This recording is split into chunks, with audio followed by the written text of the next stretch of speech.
Yosha Mishav, bonjour, Boker Tov. Bonjour Daniel, Boker Tov, et bonjour à tous nos auditeurs et à toutes nos auditrices. Voilà, merci beaucoup d'être avec nous ce matin. On est heureux de vous parler parce qu'on aime bien prendre un peu de recul sur les grands événements et là, il y en a quelques-uns. Alors, on va peut-être dire un mot à la fin de cette conversation sur le coronavirus, sur la manière dont le gouvernement a géré cette crise sanitaire et comment il la gère actuellement sur le plan économique et social. Mais avant tout, je voudrais, vous qui avez été porte-parole de l'ambassade d'Israël en France, qui avez été haut fonctionnaire du ministère israélien des Affaires étrangères et puis aussi haut fonctionnaire au sein du Keren Hayesod et qui avait une appréciation, on va dire, toujours assez pertinente de la situation politique en Israël. Je voudrais vous demander ce que vous pensez de ces deux derniers développements, la décision de la Cour suprême à l'unanimité de ne pas s'immiscer dans les affaires de l'échelon politique et donc de permettre à Benyamin Netanyahou de former un gouvernement, et puis justement le travail de formation de ce gouvernement, un gouvernement d'urgence ou d'union nationale avec le parti bleu-blanc. Alors, tout d'abord, la Cour suprême, vous étiez surpris par cette décision ? Non, je ne suis pas juriste du tout, Daniel, oui. comme vous le savez, mais bon, j'avais essayé de suivre un petit peu les arguments divers des juristes qui étaient assez partagés entre eux, en tout cas les commentateurs juridiques dans la presse. Mais je ne vois pas, je ne pensais pas, je voyais aucune raison pour lesquelles les juges effectivement devaient réparer entre guillemets ce que les lecteurs avaient, à mes yeux en tout cas, gâché. C'est-à-dire que les juges avaient deux possibilités en fait. Les juges pouvaient ou s'en tenir à la lettre froide et stricte de la loi, ou bien élargir le cadre de leur réflexion en incluant des considérations d'éthique, de morale publique, on va dire. Et ils ont fait un choix que je peux parfaitement comprendre, qui est parfaitement légitime. Ils se sont tenus à la lettre de la loi. Et la loi ne prévoyant rien dans le cas d'un Premier ministre inculpé pour des chefs d'accusation très graves. La loi, par contre, comme vous le savez, prévoit aujourd'hui l'impossibilité pour un ministre normal, entre guillemets, de poursuivre son mandat s'il est inculpé, mais pas pour un Premier justement, ministre. Alors justement, à l'époque de cette affaire Pinchasi Deri, c'était la Cour suprême elle-même qui s'était immiscée. Oui. C'est-à-dire, pourquoi faire une différence entre le Premier ministre et un ministre est-ce qu'il y a, c'est-à-dire, lorsqu'elle s'est immiscée dans l'affaire Pinchasi Deri et qu'elle a invalidé la fonction de ministre pour quelqu'un qui est inculpé, elle avait, je suppose, des considérations morales, des considérations éthiques. Voilà, finalement, est-ce qu'elles ont disparu lorsqu'il s'agit de Netanyahou ? Oui, c'est fini, ça n'existe plus. Il n'y a plus de morale. Parce qu'il n'y a plus de morale et plus d'éthique en Israël. Même chez les juges, vous dites, ça veut dire. Mais bien sûr. Non, attendez, je vais nuancer quand même. Les juges sont des êtres humains, Daniel. C'est-à-dire qu'ils ont des familles, ils ont des enfants, ils ont des petits-enfants, ils veulent vivre. Et ils sentent, je pense aussi, quelque part, c'est pas leur considération majeure, mais ça, pour moi, je pense et je crains que ça ait été pris en considération. Ils sentent l'atmosphère. Ils sentent l'incitation. Vous avez le sentiment que les juges ont eu peur de juger parce qu'ils ont été la cible de menaces de la part de la droite israélienne ? Je dis que c'est une des considérations, pas la considération majeure, mais je répète, ce sont des êtres humains comme vous et moi. Et ils savent très bien quelle est l'atmosphère aujourd'hui, une espèce de curée déchaîné contre les juges et la Cour suprême. Il y avait un député qui avait dit qu'il fallait prendre un bulldozer et raser la Cour suprême. Oui, mais ça fait bien longtemps, ça. Oui, mais c'est l'atmosphère qui règne. D'ailleurs, je constate que tous ceux qui aujourd'hui se félicitent de la décision de la Cour suprême sont les mêmes qui, avant-hier, criaient encore à la mort chaque fois que les juges osaient rendre un verdict qui n'allait pas dans leur direction. De la même manière que ceux qui les critiquent aujourd'hui sont ceux qui les ont soutenus lorsqu'ils s'immisçaient dans les affaires, on va dire, de l'échelon politique. Bien sûr, mais la critique. D'abord, je voudrais nuancer le terme s'immiscer, Daniel. Je ne suis pas. Moi, je pense pas qu'il s'agisse d'une immixtion. Par exemple, au moment de l'affaire de Pinchasi et Derry, c'est il y a 20 ans, hein, ça nous rajeunit pas, comme on plus que dit. 20 ans même. Oui, un peu plus de 20 ans. Je ne pense pas que exprimer des considérations de morale publique et d'éthique soit une immixtion illégitime dans la vie politique israélienne. Je pense que, si j'avais été juge, on va dire comme ça, je n'aurais pas pu probablement, mon compte aurait été bon aujourd'hui, parce que j'aurais pas pu probablement me limiter à la lettre sèche, encore une fois, de la loi. Je pense il doit y avoir une exigence morale dans la vie publique. Je pense qu'Israël est le seul pays qui permette à un ancien ministre qui a fait 3 ans de prison pour corruption de revenir à son poste comme si de rien n'était. Ça n'existe nulle part ailleurs. Et je pense pas que ce soit quelque chose qui soit à l'honneur de l'État d'Israël et de la vie politique israélienne. Mais finalement, sur le fond, puisque c'est vraiment une question de fond, de principe, les juges, est-ce qu'ils sont à leur poste pour interpréter la loi, pour parler de système de valeurs, ou alors pour tout simplement voter en fonction de la loi, comme la loi stipule tel cas de figure, et les juges doivent d'une certaine manière se soumettre à ce que la loi a stipulé. Daniel, c'est un carrefour. C'est un carrefour. Il y a 2 routes à ce carrefour. Celle que vous venez de dire et qui est parfaitement légitime, et celle que moi j'aurais voulu voir emprunter, qui est l'addition encore une fois, de principes moraux et éthiques à la lettre de la loi. Maintenant, jusqu'à quel point, c'est une autre affaire.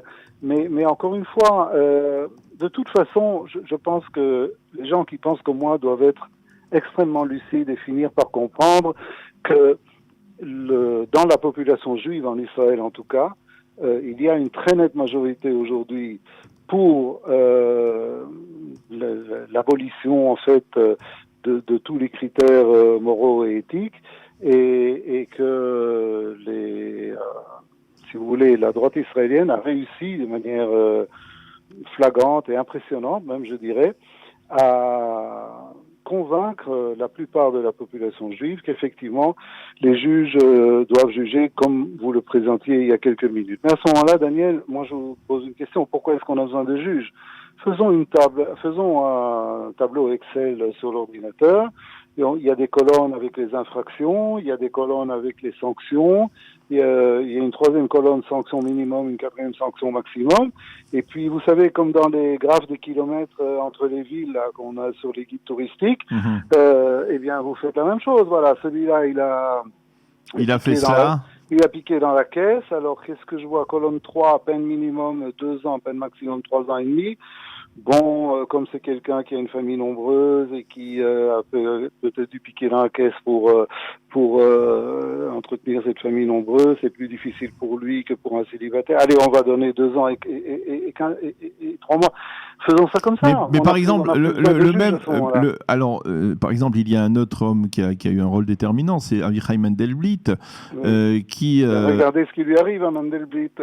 Oui. Je voudrais pas être à sa place aujourd'hui. Vous savez, il est la cible. Mais lui-même, la semaine dernière, il a publié des recommandations qui disaient que la loi, eh bien, n'obligeait pas un Premier ministre à se démettre de ses fonctions s'il est inculpé. Daniel, mais comme on dit en hébreu, il y a un antenne. C'est le même Mandelblit qui, il y a quelques mois, a eu le courage d'inculper le même Netanyahou. Donc, on peut pas dire qu'il y a une sorte de valeur morale sélective là aussi.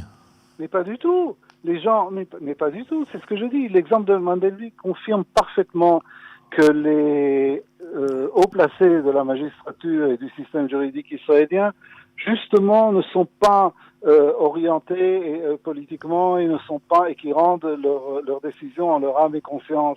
Mandelblit est l'exemple parfait. Vous venez de donner. C'est la même personne qui a effectivement inculpé Benjamin Netanyahou de 3 chefs d'accusation important, et qui, dans un deuxième temps, à la demande de la Cour suprême, a dit, au terme de la loi, bien que je l'ai inculpé moi-même, je dois vous dire aussi qu'au terme de la loi, rien n'empêche d'être Premier ministre. Mais regardez, cet exemple, je crois, quand même de très grande probité intellectuelle de Van Pelplit, regardez ce qui lui arrive, Daniel. Ce type, j'espère qu'il a le cœur solide, sinon c'est l'infarctus dans 2-3 semaines. Cet homme est aujourd'hui victime d'un lynchage absolument insensé, et je vous garantis qu'il n'est pas au bout de l'auberge. Mais encore une fois, les gens, ça n'intéresse plus la majorité de la population juive en Israël. Elle ne veut pas, en fait, elle veut un régime aujourd'hui. Je crois que même le système démocratique tel que nous le connaissons n'est plus vraiment celui qu'elle veut. Elle voudrait un système un petit peu totalitaire, dictatorial. Non, je vais pas si loin, mais autoritaire en tout cas. Vous voyez la Hongrie d'Orban qui se définit comme un pays catholique et qui petit à petit ronge toutes ses libertés démocratiques. C'est un peu le modèle, je pense, de Benjamin Netanyahu. Nous avons une république juive israélienne de type autoritaire, avec une personnalité charismatique au sommet qui fait danser à son pipeau. Alors je vais vous répondre, je vais vous poser une question à ce propos. C'est-à-dire, il y a quelques jours, vous le savez, nous étions en période de confinement pendant près de 2 mois, et alors que par exemple les synagogues sont fermées, le mur occidental était infranchissable dans le cas précis, c'était une manière de parler, mais personne ne pouvait circuler dans l'État d'Israël. Les seuls qui étaient autorisés à circuler, c'était les manifestants. On les a vus, ces manifestants devant la Knesset, par centaines ou par milliers. On les a vus, ces manifestants sur la place Rabin, et ces dernières semaines, qui contestent le gouvernement israélien. Comment peut-on dire que on est dans une sorte d'État dans lequel, les libertés sont réduites, alors que on le voit, le droit de manifester, qui est l'un des droits élémentaires de la démocratie, il est plus que respecté en cette période de contamination. Il est encore respecté, bien entendu. J'ai pas dit qu'on y est, Daniel. J'ai dit qu'on y va. Et on y va, je le répète, je le souligne 3 fois en rouge, on y va avec le soutien d'une grande majorité de la population juive d'Israël. C'est ce qu'elle veut, cette majorité. Donc on y va petit à petit. Vous savez, le fait que le Shabak ait pu entrer sans aucun contrôle parlementaire dans tous nos téléphones portables. Mais ça s'est fait partout. Ensuite, tous les pays ont suivi l'exemple d'Israël, parce que de nombreux pays ont compris que c'était une des solutions pour préserver des vies humaines. Daniel, mais tous ces pays ont un contrôle parlementaire sur les services secrets. Ça s'est fait ici. De la même manière que le ministre de la Justice, Amir Ohana, a fermé les tribunaux à 1h18 du matin comme un voleur dans la nuit, alors que Benjamin Netanyahou alors que la première séance du procès de Netanyahou devait s'ouvrir. Yosh Amisha, vous saviez bien que cette décision a été prise d'un commun accord avec la direction générale des tribunaux israéliens. C'était à 1h du matin. C'était à la demande des tribunaux. C'est eux qui ont demandé. Les juges ont dit on peut pas juger alors qu'on est en confinement. On peut pas continuer. Il faudra voir tout ça. Moi, je pense Netanyahou, le procès de Netanyahou doit s'ouvrir. Il est toujours inculpé. Là, pour l'instant, Amir Ohana, ministre de la Justice, n'a pas innocenté Benjamin Netanyahou. On n'a pas emprisonné les juges du procès de Benjamin Netanyahou. Donc vous allez trop loin. Je ne dis jamais. Il faut m'écouter. Je n'ai jamais dit. J'ai jamais même suggéré ce que vous venez de dire. Je dis simplement, je pense que c'est absolument indéniable que ces dernières années en Israël, ces 4 ou 5 dernières années, il y a un glissement vers un pouvoir personnel, autoritaire. Toute critique contre le Premier ministre est considérée à peu près comme un crime de lèse-majesté, une trahison. Le Premier ministre, c'est le pays, en fait. C'est-à-dire, si vous n'êtes pas d'accord avec la ligne politique, vous êtes un traître à votre pays. Daniel, soyons honnêtes, c'est l'atmosphère qui prévaut dans ce pays, certainement depuis 4-5 ans maintenant, en fait, depuis que Benjamin Netanyahou est seul au pouvoir. Quand il est revenu en 2009, vous vous en souvenez, il y a 11 ans maintenant, il avait encore des coalitions avec des partis qui mettaient des freins un petit peu à tout ça. Il y avait Tzipi Livni, il y avait Yair Lapid, il y avait des gens comme ça. Mais depuis 2015, où il est entouré des siens, je veux dire, et seulement des siens au point de vue politique, il a fait cette option, il a choisi cette voie. Et le peuple, la majorité alors, ça nous amène... est avec lui. Alors justement, ça nous amène à ce gouvernement, on va dire un mot sur ce gouvernement, qui est un gouvernement officiellement d'union nationale, d'urgence nationale, on ne sait pas comment l'appeler, mais c'est un gouvernement dans lequel eh bien, il y a toutes les tendances réunies, y compris la gauche israélienne, y compris, on va dire, des éléments de la gauche israélienne, puisqu'Amir Peretz et Itzik Shmouly vont être deux des 36 ministres de ce très large gouvernement. Finalement, on voit que, c'est-à-dire, il y a une sorte de, on va dire presque de constat que la gauche israélienne disparaît. Et on ne sait même plus où est le parti travailliste dans l'échiquier politique israélien. Et finalement, est-ce que vous, par exemple, il vous arrive de faire une sorte d'examen de conscience, de dire comment on en est arrivé là? Je vais vous dire tout de suite comment on en est arrivé là. Mais je vais vous dire sur Amir Peretz et Shmouly, aussi bien je comprends Benjamin Netanyahou et la droite israélienne, je pense que je comprends leur projet de société, je vois ce qu'ils veulent faire et ils y arrivent, je pense, de manière impressionnante.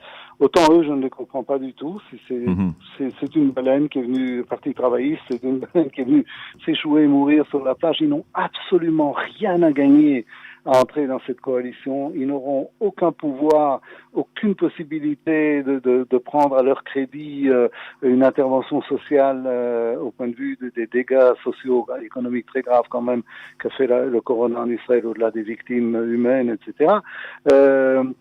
Je ne sais pas, Amir Peretz, c'est son dernier tour de piste, c'est un politicien vieilli aujourd'hui c'est sa dernière chance d'être ministre et après ce sera la retraite.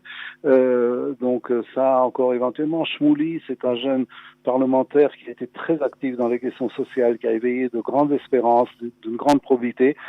Moi, sincèrement, je ne comprends pas ce qu'il est allé faire dans cette galère, ou alors il a été lui aussi aveuglé par le titre de ministre, je ne sais pas.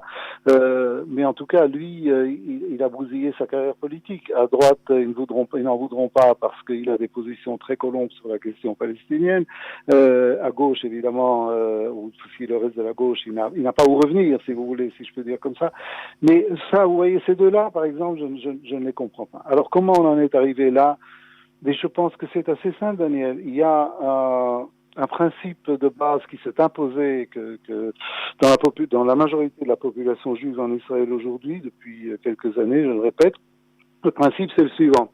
Quand nous sommes une minorité dispersée parmi les nations à travers le monde, il faut absolument un système démocratique fort, avec des principes libéraux, respecter les droits des minorités, prendre en considération nos besoins à nous, juifs, comme minorité, être présents et attentifs pour préserver notre statut dans la société et vraiment maintenir un régime démocratique et libéral le plus ouvert qui soit. Par contre, quand nous sommes chez nous, dans l'État juif, maîtres chez nous, et la majorité de la population, et c'est nous qui dictons les règles du jeu, à ce moment-là, toutes ces mêmes valeurs pour lesquelles nous avons tellement combattu et combattons encore en diaspora deviennent des valeurs dangereuses, non juives, pas de chez nous, à abattre, à éliminer. Et c'est très exactement ce que nous voyons là.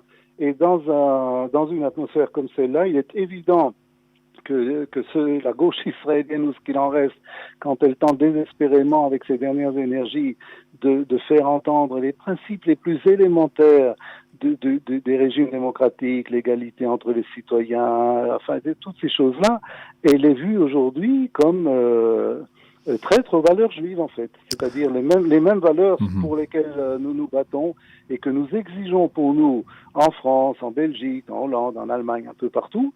Elles sont aujourd'hui des valeurs qui sont l'ennemi public numéro 1 en Israël. Et dans ces conditions, ceux qui défendent ces valeurs sont des traîtres à la patrie. C'est comme ça qu'on en est arrivé là.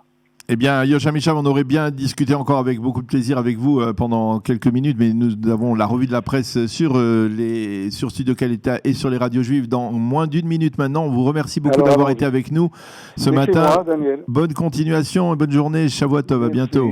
À bientôt, Shavua. Merci.